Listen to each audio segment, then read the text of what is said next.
Hello guys, তোমাদের বলেছিলাম এই পিসিবি রিপেয়ার করে দেখাবো। বেশি সমস্যা হয়েছিল। এটা একটা জিনিস মাথায় রাখবে, এটা আলট্রা স্লিম। এটা কিন্তু ভোল্টেজ দুই রকমের হয়। এখানে এই যে দেখতে হবে, এখানে একটা ট্রানজিস্টার দেওয়া থাকে। আমাদের বলতে দেখাতেছে এখানে, দেখাতে দ্বারা এই যে রেজিস্টারটা, এই যে এখানে একটা রেজিস্টার থাকে। এই যে রেজিস্টারের মাধ্যমে এখানে 5 ভোল্ট আসে। এখানে একটা 5 ভোল্ট হয়। এই 5 ভোল্টটা যতক্ষণ না হবে ততক্ষণ তোমার এই পিসিবিটা রান করবে না। এবার তোমার প্রথমে 5 ভোল্টটা চেক করবে।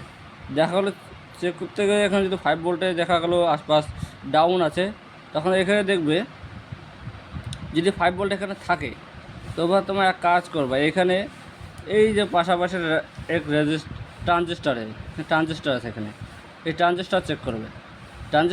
এখানে আউটপুটে, এই যে এখানে আউটপুট হয়, এখানে আউটপুটে 3.3 ভোল্ট হয়। 3.3 ভোল্ট বেরোয়। এই ভোল্টটা এই যে আইসির এখানে পিন দিয়ে এখানে আসে 1 নাম্বার। আর বাকি এখানে আইসি করে দেখাই আছে, এখানে 3.3 ভোল্ট আসে। যদি এখানে 3 ভোল্ট না আসে বা ডাউন হয়, খুব ভোল্টেজ কম থাকে, যে 1.2 বা খুব লো, তারপর এখানেও আইসিতে এই যে তোমার এই যে আইসিটা আছে এখানে মাস্টার আইসিটা কিন্তু ভোল্টেজ আসে এখানে 3.3। এই ভোল্টেজটা তোমরা দেখে নেবে। প্রথমে যদি ভোল্টেজ ডাউন থাকে, তাহলে এক কাজ করবে, এখানে মেন আইসিটার ভোল্টেজটা রিওপেন করে নেবে। এখানে পিনটা ওপেন করে নেবে। ওপেন করার পরে চেক করবে এখানে ভোল্টেজটা আসে কি না। যদি দেখা গেলো ওপেন করার পরে ভোল্টেজ আসতেছে না, তখন লাইনটা চেক করবে, লাইনটা কোথায় কী ভোল্টেজ গেছে। এখানে যেমন এখানে একটা ডায়োড দেওয়া আছে, এখানে জেনার ডায়োড 4 ভোল্টের জেনার ডায়োড আছে। এখানে ডায়োডটা অনেক সময় শর্ট হয়ে থাকে, তোমার ডায়োডটা চেক করে নেবে। প্লাস এখানে যে আইসিটা আছে, এই আইসিটা পিন ওপেন করে নেবে। ওপেন করার দেখবে, যদি দেখা গেলো যে ওপেন করার পরে এই আইসিটা ওপেন করার পরে ভোল্টেজটা আসলো, তাহলে তোমার এই আইসিটা এটা চেঞ্জ করে দেবে, তাহলেই হয়ে যাবে। তারপরে এটা যদি দেখো এখানে ভোল্টেজ এটা যদি ঠিকই থাকে, তাহলে এখানে চেক করবা। এখানে দেখা গেলো এখানে যদি ভোল্টেজ ওপেন করার পরে যদি ভোল্টেজ ঠিক হয়ে গেলো, তাহলে তোমার মাইক্রো কন্ট্রোলারটা খারাপ হবে।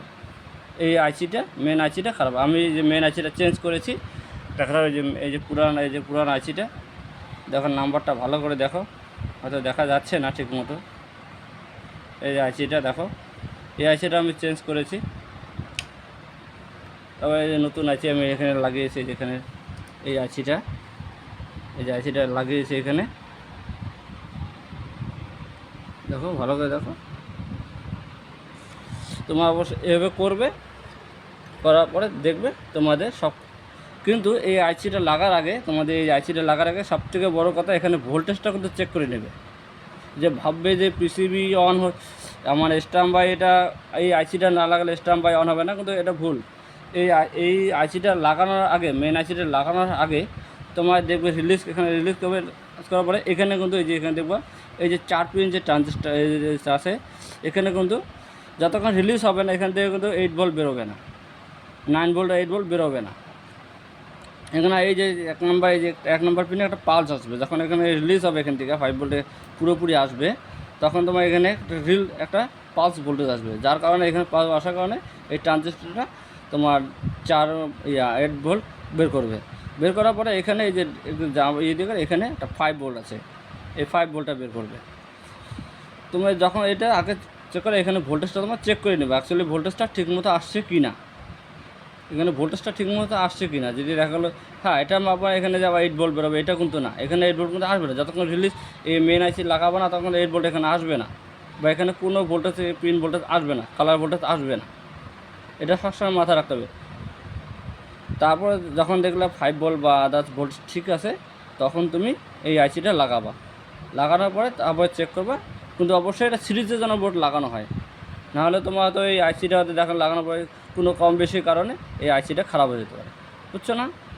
Thank you. যদি ভালো লাগে লাইক সাবস্ক্রাইব করে দিও।